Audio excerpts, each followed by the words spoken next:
One of my passions is to um, recapture words back to the essence of their meaning and to use different words when it's relevant. And so one of my favorite words these days is ignorant. Okay. Tell me more. Well, and it's painful for people because we've kind of turned that into a little bit of a slam and we've made it be more than it is. But the fact of the matter is, if we don't know about something, then we are ignorant of what's going on with that.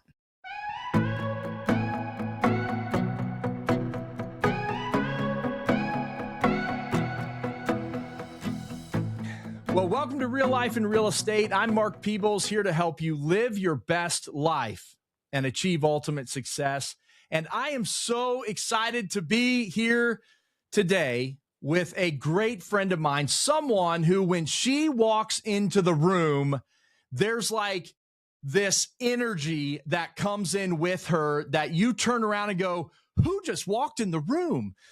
Everywhere I've seen her and heard her, I've had my mind blown, but we're going to have a very real conversation today. Ask the tough questions today that I think is going to challenge you and help you grow because of her experience.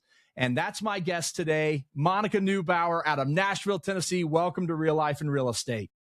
Yay. Thank you so much for having me, Mark. That was a cool introduction. I know. I don't like just reading your bio. I'm not that kind of, I like to talk from personal experience. And Monica, what I've loved about you is that every time I've heard you speak or even had conversations with you, I walk away like, I feel so much better. And so really what sparked a lot of today's conversation is I saw you at a conference a couple of weeks ago, and I've heard you speak at that conference in the past. And when we were there, you said something that really challenged me. And I thought, man, my audience needs to hear this. So we're going to talk about this today. But before we get to that, tell me, what's your real estate experience? How did we get to where we're sitting today? Okay, how do we get there? Wow. Well, I will share something a little bit maybe interesting is most people don't know how old I am, and I'm fine with that. But I did start my career in my late 30s very intentionally. My husband and I said, Monica is this way, that big energy you mentioned, it can work both ways. I mean, I can bring good energy in a room. It's a thing. And I can bring good energy or I can bring dark energy. And I want to bring good energy. Way when we were deciding what was going to be my career, this was kind of a changeover after I'd had my kids, done some homeschooling, broke the chandelier because I couldn't homeschool them anymore. And we were like, what are you going to do that's going to give you life, Monica? What's going to give you life so that you bring life to others and you bring life into our house? And we looked around and I had some awesome friends who were in real estate and I love change. I love new opportunities. I could see there was a lot of room for me to grow and build things in real estate. So in 2002, yep, I got my real estate license and got started with a great company that educated me and gave me opportunity to speak. So I was really in the right place at that time. And it was a fast time in Nashville. That's where I live. And it was before we started becoming this corporate city. So there was lots to do, lots to talk about, lots to learn. And one of the things I did right from the very beginning was I said, I really don't know what I'm doing here. I better go to class. And so wait, you're telling me that when you took real estate classes, that didn't prepare you for your full career in real estate? That's not all you need? Not even a little bit. So I was at the association like all the time. I was taking the designation classes, everything I knew I needed to invest in myself because I wanted to feel confident. I mean, I'm selling this really big deal and I wanted to be confident and I could see how much I didn't know. So in short, that was kind of how, and then, it moved on and I did have the opportunities that I took and I was intentional with them. They didn't fall in my lap. Well, the podcast fell in my lap, but that was because I was in the room where it happens, the room where it happens. And how do you get to be in the room where it happens? Well, all the other rooms you were in before then. And so it was, I want to speak. So I talked to speakers. I started speaking. I started training for free in my company. All the things I was intentional with them to add. And real estate has proven to be everything that I hoped it would be for me. Awesome. So, how many years? So you're since 2002. So Yep. you've seen a few things in the real estate market. I've seen a few markets. Yes. Lots of different markets and shifts and interest rates and generations. I mean, gosh, so much I've seen and worked through it, and had different careers in it. Yeah. And, I'm sure you're like me. There's been great markets since I've been in the business. There's been down markets since I've been in the business. Of course, you and I were both in the business in 2008 when everything crashed. I was really blessed to get to crash with it. I've talked a lot about that in the past on this show, but we're in a different kind of market now. What do you see as the current market we're in? And I know you talk to agents from all over the country. What are you seeing in terms of the temperature of agents in the market today? I'm seeing kind of a lot of things, actually.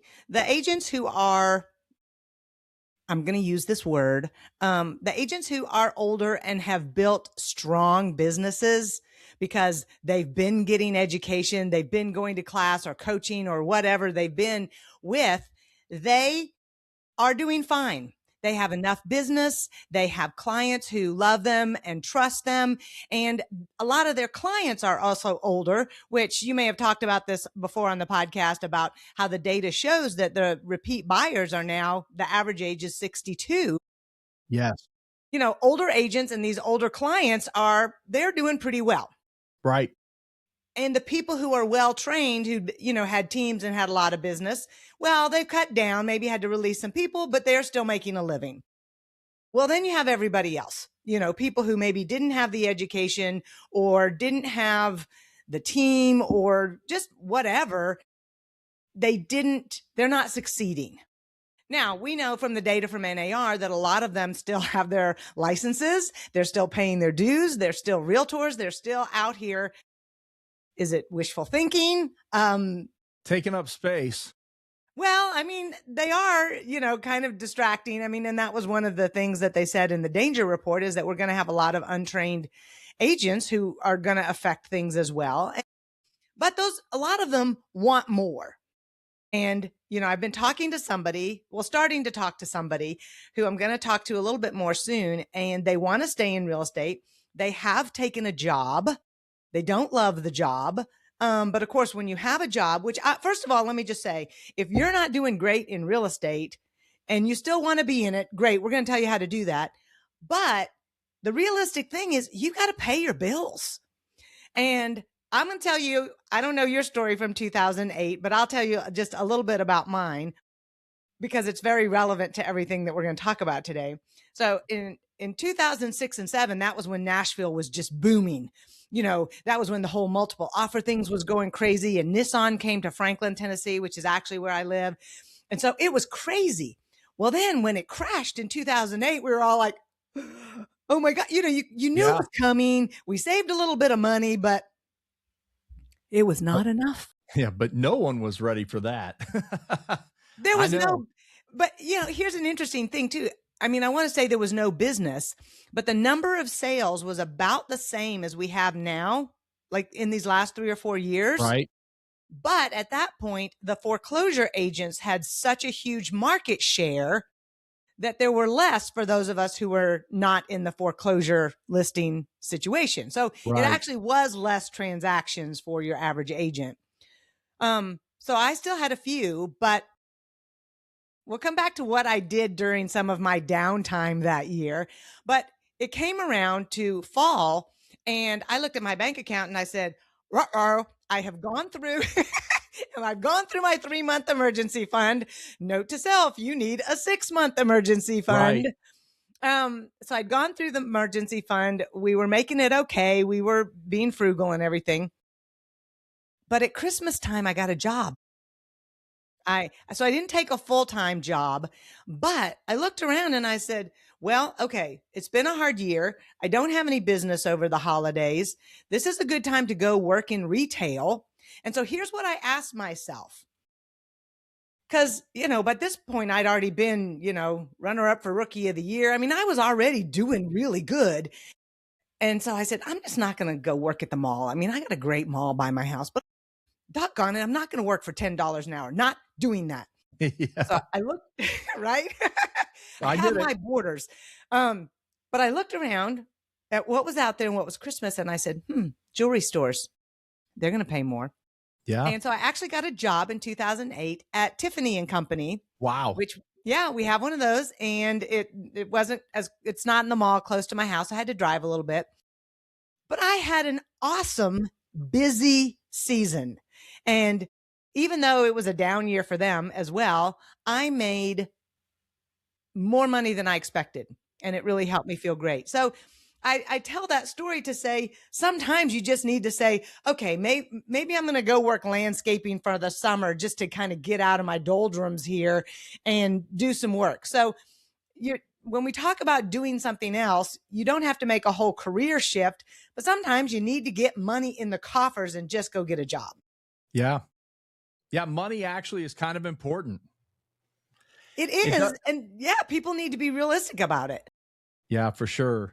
So one of the things that you have really challenged me on, especially with the agents who are just keeping their license in hopes that something's going to fall in their lap, which I don't know if you see this. I see this all the time where someone is like, yeah, I've got a listing coming up. They're going to list in 6 months. And I'm like, okay, I've had those 6-month listings that never list, right? But if I go and work and I'm calling people and following up with them at the same time, all of a sudden it's amazing how much actually falls in your lap when you work. But there are so many people that they're not really doing the work. What should they be doing now? How can they get, remotivated? How can they start making money? All right. I'm so glad you asked because this is one of my favorite topics. Hold on, let me get the softball underhand pitch. Here you go. Yeah, thanks so much. I Swing, appreciate that swing softball. away. Okay. If you are an agent who is wishing you were successful, okay. I mean, you listen to even one of Gary V talking to Yeah. you, and he's going to say, you need to get to work. And what does that mean? Well, for those of us who are successful in real estate, we have focused on all the areas that need to happen. That's marketing ourselves. It's talking to people. It's improving our skill with contracts so that when we negotiate a deal for our client, we know what the contract says and we don't end up losing our money at closing because we were ignorant of the contract. It's being able to negotiate and not let a deal go. Cause I mean, that's a thing right now is that some deals are falling apart. Does an agent even know how to keep it together and how to talk to their client about negotiating so they don't suffer a loss there? A loss of the deal. Yeah. So all of those things, all of those skills can be improved by education. Education. Very good. One of my passions is to recapture words back to the essence of their meaning and to use different words when it's relevant. And so one of my favorite words these days is ignorant. Okay. Tell me more. Well, and it's painful for people because we've kind of turned that into a little bit of a slam and we've made it be more than it is. But the fact of the matter is, if we don't know about something, then we are ignorant of what's going on with that. Right. I mean, I just kind of talked briefly about the contract, but let me use a simple example from my community. The real estate in my area, because of all these corporate offices moving and a lot of Californians coming, is hugely expensive. Our median price points are now at $1 million. So yeah, it's like, Nashville. well, in Williamson County, Franklin, which is the Oh my fancy goodness. little Wow. town, south of Brentwood. Median price is at $1 million. That's Median price huge. is 1 million. So you can imagine the land, even for a small lot is, 300,000. Yeah. And so when you've got something with acreage, you're going to have a septic tank in the county. Well, our county's septic procedure is very detailed, very picky, and very specific. And we've actually had problems in our county with agents who moved here and became agents and didn't learn about the septic system, didn't understand what it was to sell land, and they helped their clients buy land that they could not build either at all, or they couldn't build the house they wanted because of the septic situation on the lot. And so when you don't understand land and you don't understand the septic and how the county works and how getting water and electric work you don't understand all that, you risk doing a disservice to your client. And so if you're ignorant of the local rules and ordinances and policies and land, I mean, can I keep Yeah. going down the list of how many things, the types of soils, the relationships you need to get that land approved, all those things are crucial to helping your clients be successful and get what they want. So in that case, okay, and I say this all the time, like when we joked about it earlier about, you take the classes and it doesn't really teach you everything that you need to know in this business. But when you look at how much there is that we need to know in this industry, we need to be experts when it comes to the contract. We need to be experts when it comes to marketing for on behalf of our clients when we're marketing their homes. We need to be negotiation experts. We need to understand how to ask the right questions. I mean, there's so much to know. And even I've got my producer Natalie sitting in the room with me, who is a newer agent in the last year, and sometimes she looks at me like, there's so much to know in this business. But the reality is that is what it is. So, okay, let's take that septic example. Help me as a younger agent that doesn't know what I don't know. How do I learn? Do I just make the mistake and sell that lot? Or should I be handing that off to someone else? Or where do I go to learn these things? Great questions. And so when I was a newer agent and was going to sell my first piece of land, I knew who sold land in my office and I called him up and I said, can we chat for a bit and give me some advice about this? Cause I don't know what I don't know, but I know that I don't know a lot. Yeah. Right. And so, yes, I think the first thing is there somebody in your office who can help you? Your broker always should be able to help you or should be able to point you to somebody else. So he helped me by a phone conversation, and we chatted for a bit and then I did some of my own research. But I would also suggest newer agents, maybe even more than that, they should partner with somebody. Because what I've found since then in land is that things will come up and you just don't know the answer. And so even if you just would partner, you don't have to co-list with another agent, but what if you even just paid them for not a referral, a consultation fee? Can you be my on-call person when I have a question about this piece of land that I can call you to ask you about it? Yep.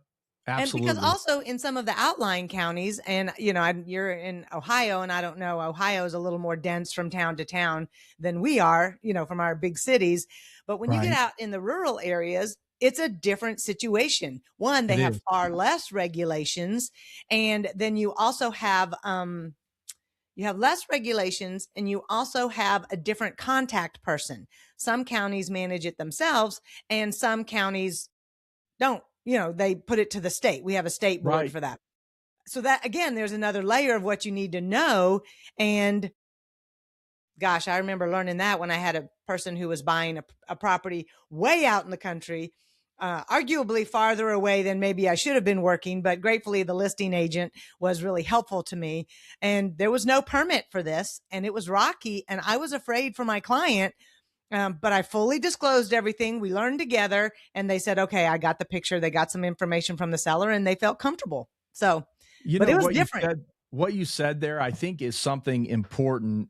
The other agent, Mhm. was willing to help you. Now, we have fiduciary duties to our clients. We have to represent our clients. However, I don't see any problem with helping another agent understand something. And one thing, like my dad, he's done this for 54 years. One of my favorite things that he's taught me over my career is sometimes, son, you have to do your job and you have to do the other agent's job because they don't know what they're doing, but just do it. And in the end, you'll earn more respect for it. And I think in our industry, sometimes we work against each other instead of saying, oh, we all want the same thing. Well, let me help you understand how this works, or let me point you in the right direction, right? We can always help one another as agents. And we're not on here to talk about septic systems, but I will say that is something lacking sometimes in the industry.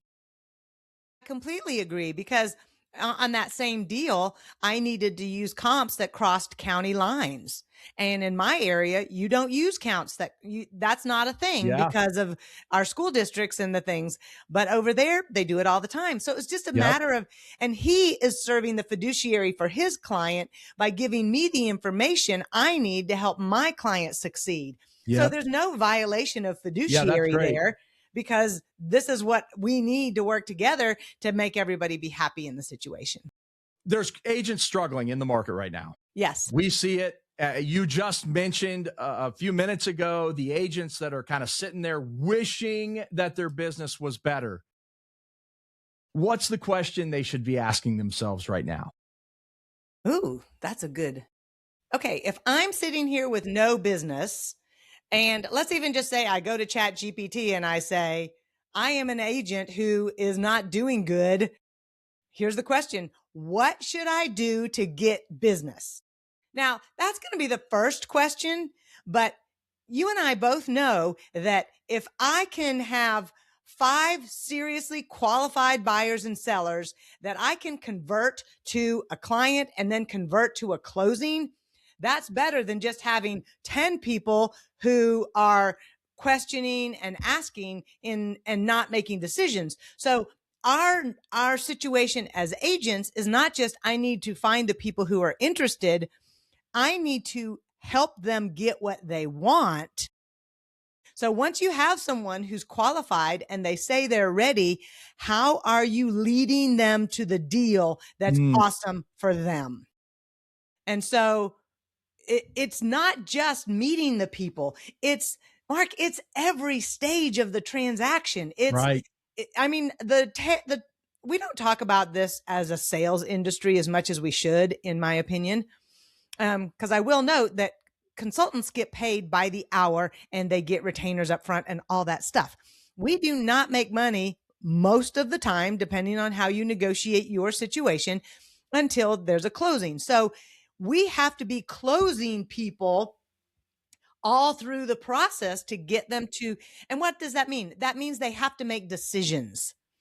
And that is a skill that I don't see a lot of agents using, is getting people to make decisions and asking those good questions. So with all of this, agents need to just start getting excited about the industry. And Yeah. how are they going to get excited at a time when things are changing? Well, they need to be learning, listening, getting the education. And honestly, we're going to share a few suggestions here. There are so many places for agents to get quality education for free on their own time. Yep. Let's start with, Where would you start? Yeah. Tell me where we start with that. well, we start with your podcast for one. How You excited better was say I? that. I better say that. Well, now after meeting you at the conference a few weeks ago, I'm like, oh my gosh, I like this guy so much. I hope everybody listens to his podcast. Oh So, shucks. Now you're making me blush. Come oh, on I now. hope so. You're just a nice guy. It was Uh, really, really a pleasure to meet you. And then to do the podcast, so now we're a little more friendly because we had met. And so your podcast. And I have to be honest, the podcast I did do, I don't, for NAR, the Center for Realtor Development podcast. okay. Okay. It's currently on hold, but there are 120 Wow. episodes. I hosted that podcast for 7 years, Wow. and Some of them are an hour, some of them are a half an hour, some are 2 parts. We kind of, did some different things at times. But they're at crdpodcast.realtor. crdpodcast.realtor. Okay, Yep. Mhm. crdpodcast.realtor. Yep. And we talk about everything on there, from business planning to condo HOA situations. We talk about investing, negotiation, all the topics you and I have been mentioning. We've had Jessica Louts on to talk about markets. And so you learn the importance of the data and understanding, what's the national data and what's your local data. I have had just so many amazing people on that podcast who have shared their knowledge and their information freely. And so, Yeah. literally listening to our podcast, they can listen to Lee Thomas Brown's podcast. Yep. There's so many good podcasts to listen to. Okay, so that's my first suggestion, is just the podcasts are there. I would also recommend books. Okay. There's again so many good books, but let's go back to The Millionaire Real Estate Agent. Gary Keller and Jay Papasan put together that tome for how to get business, and it's got the stats. I wrote a little book. There it is. Oh, that's awesome. So, Straight Talk for Real Estate Success. It's not a tome. It's like more like a little devotional. It's got little tips in it where people can read. I love it. So, if you like a book, and go to the Realtor store. They sell my book and a lot of our other books at the Realtor store. Has a great selection if you don't want to have to weed through general business books. I will say this. YouTube has a lot of opportunities on it for education as well, but I would be careful if you're just listening to the TikTok agents or the YouTube agents, because you don't know how good they are. Right. Okay. And you don't know how many deals they've done. How successful were they? Are they too rah-rah? And that's the thing that I love about our podcast I just mentioned, is these are not rah-rah. They're not like, oh, go and get the business. You're going to be so awesome. You're doing all this. No, it's the skill and the information that you need to actually help your clients make the decisions that they need to make to get from I want this to I'm closing on this.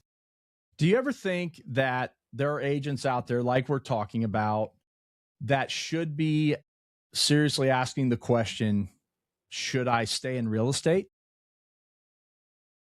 I wish everyone would ask themselves that question on a regular basis. I do. I like change and I like differences, but this career has also been very good for me and provided opportunity. But I ask that on a regular basis. Do I want to keep selling? And, and sometimes my first response is no. Heck no. No, I don't want to. And then I say, okay, you need to think about this. And we need to think, as I became more successful and more active in my speaking, I thought, well, I'm not going to sell anymore, because when you're speaking or teaching a lot, that is a very structured environment. I know you're teaching more and that's in your future. And what you'll find, if you haven't already, is the speaking environment is highly structured. It's scheduled. And the real estate industry is chaotic. Yes. And not structured. It's good and all for us to talk about creating time blocks to call past clients and do the things that we should, but stuff comes up. Yep. And I thrived on that for a long time. And it was kind of funny. I did find a business partner to help me for a few years, and that was really great. So I could keep helping my past clients, and she was terrific. And I was talking to her about this one time, and she says, I agree, Monica. And the chaos of real estate fits perfect into my family environment, because she already lives in chaos, and it's like just adding a couple more things to do. And it was a great thing for her. So, yes, have I had business partners sometimes? I have. Am I only helping past clients? Pretty much, or close referrals. So even right now, I have a few clients, and, I had a listing and I got there's all kinds of leads from this listing. And I look at them and I go, do I want to chase those? Yep.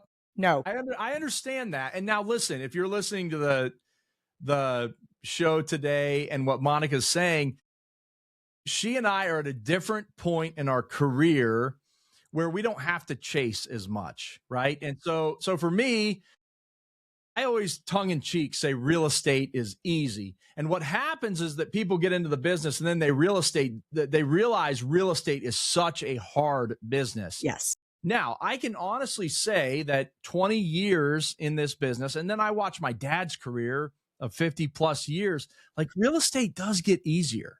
It does, because you know how to control a situation a little bit better. You realize that when something's falling apart at 7 p.m., that it will still be there at 8 a.m. or 9 Yes. a.m. and it'll Yeah. probably have fixed itself. Like I think there's things that we realize that you don't have to live in the moment of the chaos that will All the work time. out, right? Yeah. But we You have learn to how to keep our manage it mind. better. Yes. Right, right. And so it does get easier. And so I will say that. However, I do ask you this, like, would you ever look at someone who's asking that question, should I be in real estate, and say, you probably shouldn't? Never say that quickly. Um, the the few times when I've really had that privilege to have that conversation, and one of the things that, because going back to this big energy that I have and I'm very direct, um, and that's what I'm doing with this person I'm going to meet with. I said, are you ready to have a hard conversation? And if they're not, we're done, because Monica, I'm not a person who's going to be gentle in this. So if somebody says that to me, what I really want to know is, what is your personality type? How successful have you been in real estate? What do you love about it? What's a pain point for you about it? What's your financial situation in your family? How bad do you need money? Um, are you the primary wage earner? All these kinds of things, because that question doesn't live in a void. That question has to be answered in the scope of your whole life. And here's one thing that my husband and I practiced early on. It's like I told you before, how we researched what was going to be a good career for me, because if it was good for me, it would be good for my family. And it was. And with our kids, we homeschooled them for a while. And before I knew my daughter was dyslexic, I knew she was not learning how to read, and I was going out of my mind. So we put them in school. 2 years later, figured it out. But my kids have been homeschooled. They've been to private schools. They've been to public schools. And the question always was, because there was money involved, there was driving them there was a lot involved. And the question always was, what's the best situation for our whole family? Yeah. Because if I create something that I think is best for my child, but the rest of the family is totally struggling to make that happen, I'm not discounting a place for sacrifice once in a while, but kids want healthy families more than they want. They may not realize it at the time, but that's what they want. And so that's always been my question. So that would be my question for any agent is, what's the best thing for you and your family? Yeah. Not, I mean, I even crazily, I read too much social media posts, but one woman was like, I'm just going to divorce my husband because he's not supporting my real estate career. And I was like, what? What? I know. I'm sorry. No. We need to have priorities here, I probably know what thread you saw that in, and I'm not going to name any names, but there's one that's real negative out there. So, anyway, yeah. Yeah, I got off most of those. I think this was actually in a women's group. And My so, goodness. women were trying to be supportive of women. But, even in my own life, there have been times when my husband has said to me, I think this is good for you. And other times he said, I think for our family's sake and even for your sake, you need to pull back. It may not be the right time for that. Yeah. And so we've committed to be a pair, and we need to be on that journey together. So when somebody says, should I do real estate? First of all, how much does it cost you to keep your real estate license? It cost me about $5,000. Okay. So if I'm not going to make more than $5,000 just at a core level, then it's a hobby. Yeah. Right. And how many years have you done it that way? And that's fine. But if there's no income, excuse me, you just need to figure out why are you doing it. And again, if you really want to do it and do it seriously, then you need to get the education that helps you move from prospect to close. Yeah, which I've heard you say before. If you're going to stay in this business, go and improve your skills, right? That's what we have to encourage. We have to do it ourselves, Yes. right? But agents out there listening, if you're going to stay, which I encourage you to stay, I think real estate's the best business in the world. I am such a fan. And I believe that if you're going to stay, you've got to improve your skills. You've got to get the education like Monica has hit time and time again in just these few minutes. I think we're hearing education plays a huge part in this. Let me give you one more example before we move on from this topic. The last, not the last two, but almost episode 117 or 18 from my podcast, I interviewed two men who have successful real estate businesses, and they use a lot of government and lender grants to help their clients get into houses. Okay. And by all means, people should go listen to those because I was listening. Here's another kind of tool, one of my favorite people to listen to on YouTube. And I don't watch that much YouTube, but I've actually done a deal with this agent in my market, and he has a YouTube channel. He's a high detail guy. So this is how he markets himself. He does data dumps every week. Every Saturday, he releases a new video, and I listen to his videos to get data on my local market because I'm not as detailed as him and looking at all those stats. So I'm going to learn from his site.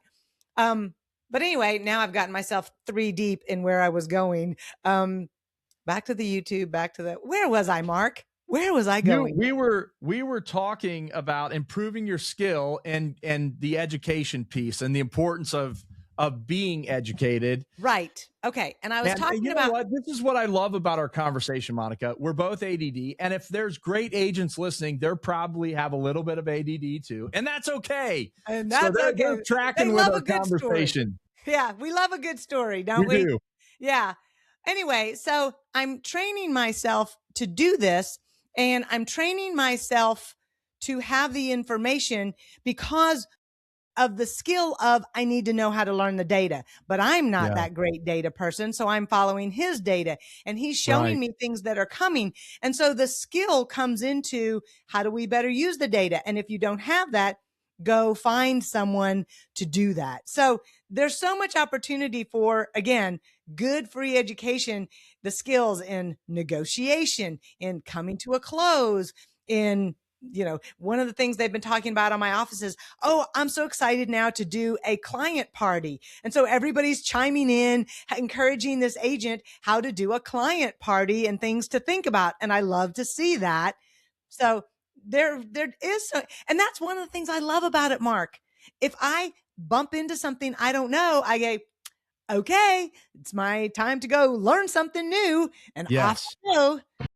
Well, and I think in today's world, look at AI and how it's revolutionizing everything that we do in our industry, or a lot of what we do. I still believe that you need the basics in the industry. You still got to be able to talk to people, right? You still have to be able to build relationships. You still have to be able to perform when you get in front of someone, listing appointments, buyer appointments, showings, writing contracts. When you're doing those things, you need to know what you're doing, and AI can't do that for you, but it can help you prep. But it's one of the things that we need to be learning how to use those tools so that we can be better when we get in front of someone doing the things that are required of us as real estate agents. So I want to move here, though, because one of the things you mentioned it kind of in passing, you mentioned this word sabbatical when I was with you a couple of weeks ago. And I was like, sabbatical? Who takes a sabbatical in real estate? So first off, there are people who are listening who are like, what is a sabbatical? And then I want to talk about how sabbatical has impacted your career in real estate. So talk to me about a sabbatical. Okay. Well, in my other career before I got into real estate, I was involved with a lot of ministry people. And that is a word that they use more often than business people use, Yep. you know. And I mean, God bless all these pastors out there. I wish they would all take a sabbatical and come back. I mean, that's a job that's demanding for It sure, is very being demanding. Yes. so I was in a culture where people talked about sabbatical and taking a break. And a sabbatical, I don't know necessarily the technical definition, but it surrounds the concept of taking a complete break from your life, from your work, from your living situation, from whatever you're doing in order to have a rest and get some new creative perspective. Right. Research has shown again and again and again that when we take a break, we have a different kind of creative energy while we're on the break. I mean, even when I'm in the shower, I have a different creative energy. I mean, I think of new things just taking that break because I truly rest. I love taking a shower, and my brain immediately starts giving me creative ideas. Well, Um, plus when you sing in the shower, the echo is so much better. it's so good. I mean, Pink and I are hanging out, singing out loud there. I can actually, No, it's funny you say that because that's one of my favorite places too, because it's like I can decompress. I mean, my parents used to get on me when I was a kid for taking long showers. I love taking a long hot shower because I can decompress and I can begin to think creatively. So I love that you're saying that. I'm not the only one in the world. no, and it's also one of the few times of our day when we're completely alone. Yeah.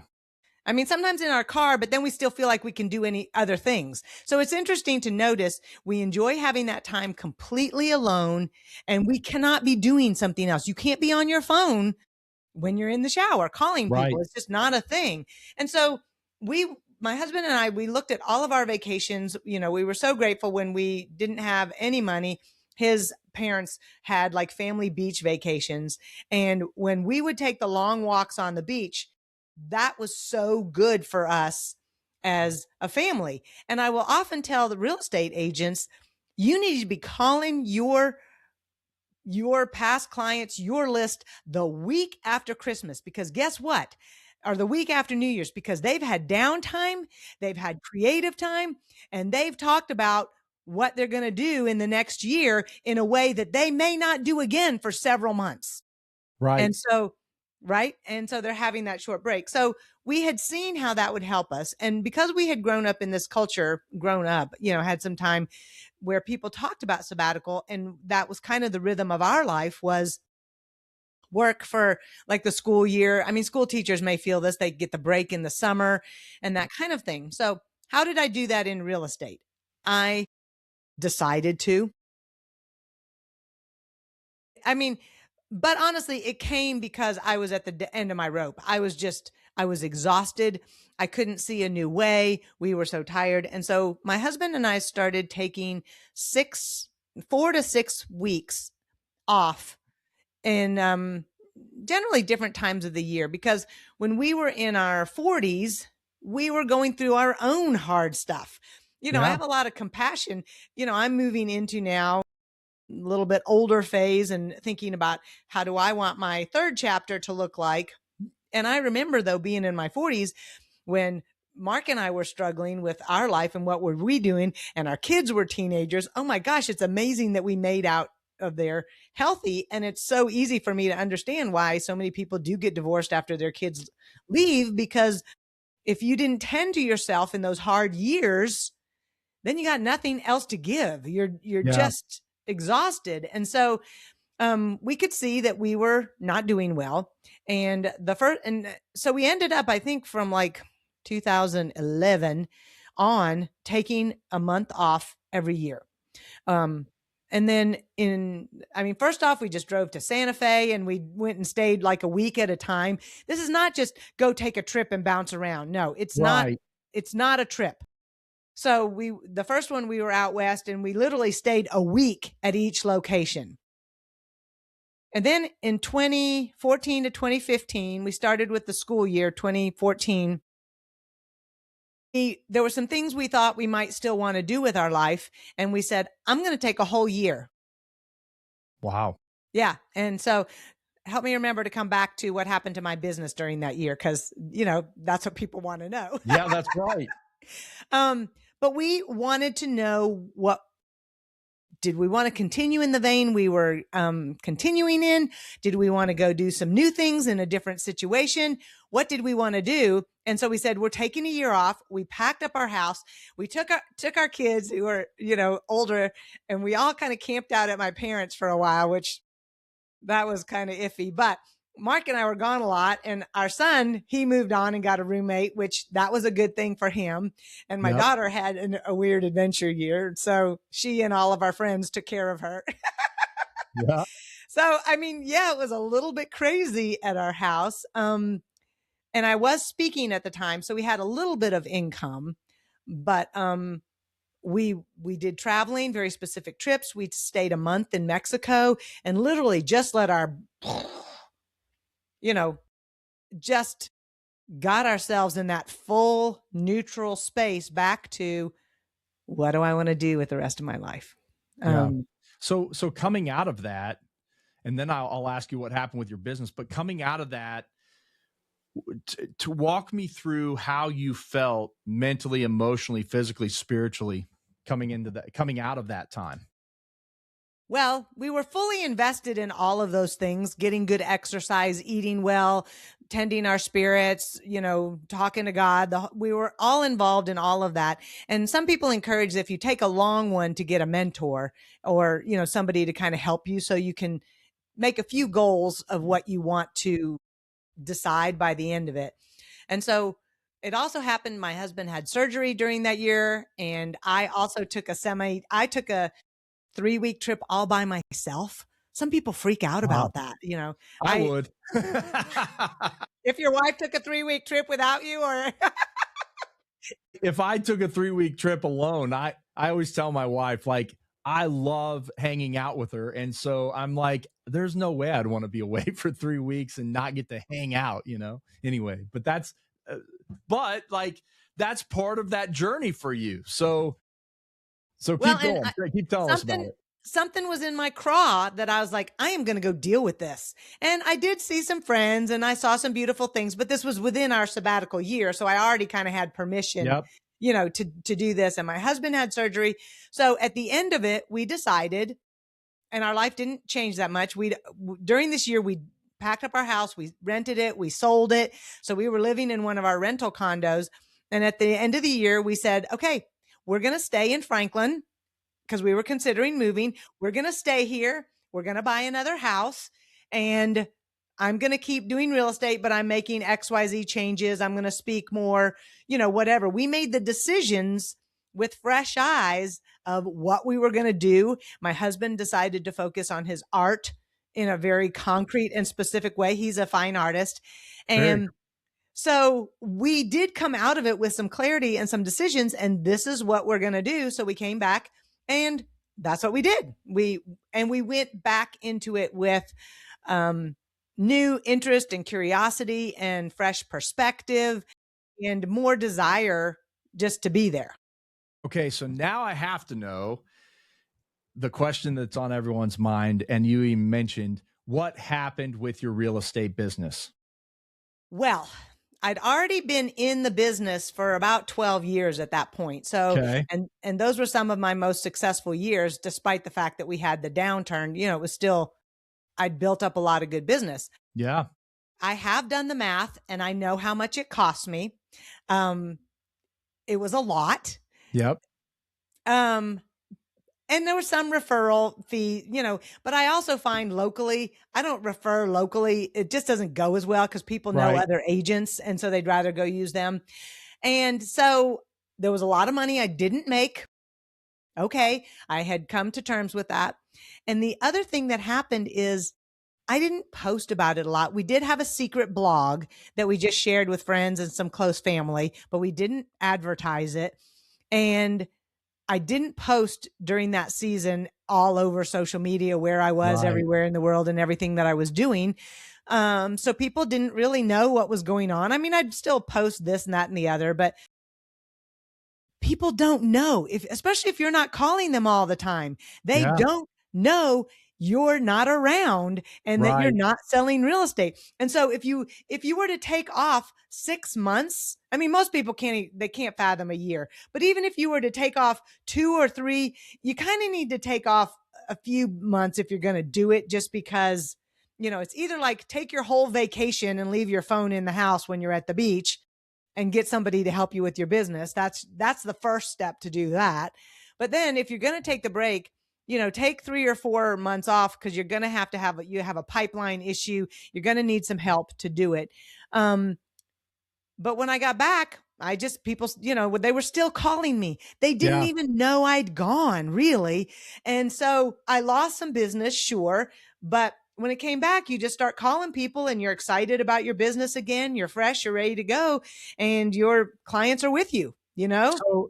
So the question would be, you lost business, but you had personal gains.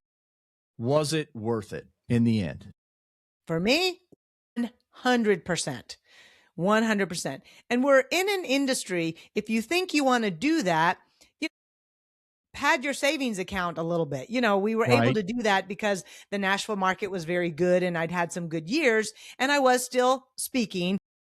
So, there may be some, you have to look at your financials. It's a real Yeah. thing. But I know, because I know numbers and I know what I do in speaking and what I do in real estate. I know there's a lot of agents out there who are successful and quite frankly make way more money than me. And if they don't have the money to take a sabbatical for 3 or 4 months, what I would say to them is you need to get back to financials 101, come to Right. my, financials class, because you need to manage your money better, because you still got retirement coming down and you're going to want to slow down and you're going to, we've got a plan for our money. And so if you are one of those more successful people and you don't have the money, you have to ask yourself, why don't I have the money? And if I love my lifestyle that I've bought more than a break, okay, then you need to, it's all choice. I'm Yeah, it not is. here to criticize anybody's choice, but if you have created an expensive lifestyle, it is going to be harder for you to take the break. And so you might need to plan for it for a while and do some shifts in your financials to save up some money so you can do that. Okay, so you gave us a lot of great stuff there. In fact, what you did, that was brilliant, by the way, because you just set up the next podcast that we're going to have to do, talking about agents and their finances, right? Which is something I would love to talk more about. But as we're coming towards the close here, I have some questions I ask every guest on the podcast, and I want to run through those with you and just get to know a little bit more about what makes Monica tick. And so the first question that I want to know is, who has had the greatest impact on your life and career? Someone that you would say, if it weren't for this person, I probably wouldn't be here today. I think there's one person, but I'd like to just kind of tip a few. My parents didn't know what to do with me when I was a young woman, but they also didn't get in my way. Yep. And that created a great foundation for me to be this person, this big personality. And yeah, there's so much more to that. But anyway, I remember I really appreciated my education I got early on. I loved learning so much. Terry Watson and Carol Murray were great Amazing. speaker Yep. mentors. Craig Grant has been just an ongoing, he's such a fount of generosity And to for those all. that don't know, like, hit 30 seconds back on your podcast right now and go find those people, because she just named some big hitters, people that you can learn so much from. So, okay, continue on. Who else? Yep. And so, in 2009, I moved to another brokerage firm, and the owner of that firm, he's been a great support and he's really connected in the industry. Philip Cantrell. He's he's out there talking to people now. Anyway, he's been a great influence, and honestly, my husband has been a great influence for me. We've both been self-employed together for forever since we both got out of college. Sometimes it's a wonder that anybody hires me, even for a part-time job. You know, we've been self-employed, and he was committed to say, when we did the disc survey early on and learned who we really were, we were like, okay, let's do this. And he's been great to help me find my footing and walk in a place that was good for me. And then as a result, good for others. Awesome. So we talk about on this show ultimate success. We want to help agents live their best lives and achieve ultimate success. When you're finished, and people are talking about Monica Neubauer, what does ultimate success look like for you? I want people to say Monica cared about her business and she cared about the people who she served. Hmm. As I look at success as a successful life. Yep. More than a successful business, because we've seen plenty of people with successful businesses whose lives are in shambles. Yep. Absolutely. There you go. That's what I want people to say. She made choices that created a successful life, and I can create a successful life, not just a successful business. That's good. I love it. Okay. Go all the way back to your very first year in the business, and you're talking today as experienced Monica to that young, go-getter Monica back in 2002. What advice are you going to give yourself starting out in your business? I'm going to give everybody the same advice that we've been talking about and that I gave myself.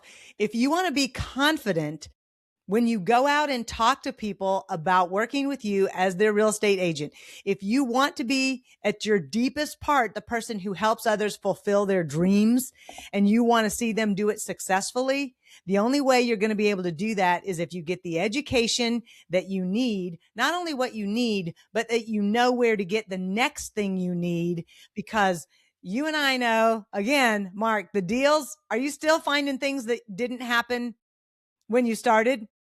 All and then the you time. mentioned AI. Yeah. So we're never going to know everything we need to know, but we need to know where to get it. We need to surround ourselves with great people. And that's what I've always done. I've hung around with people who are smarter than me, more successful than me, who I went to classes. I just sucked up whatever they gave me.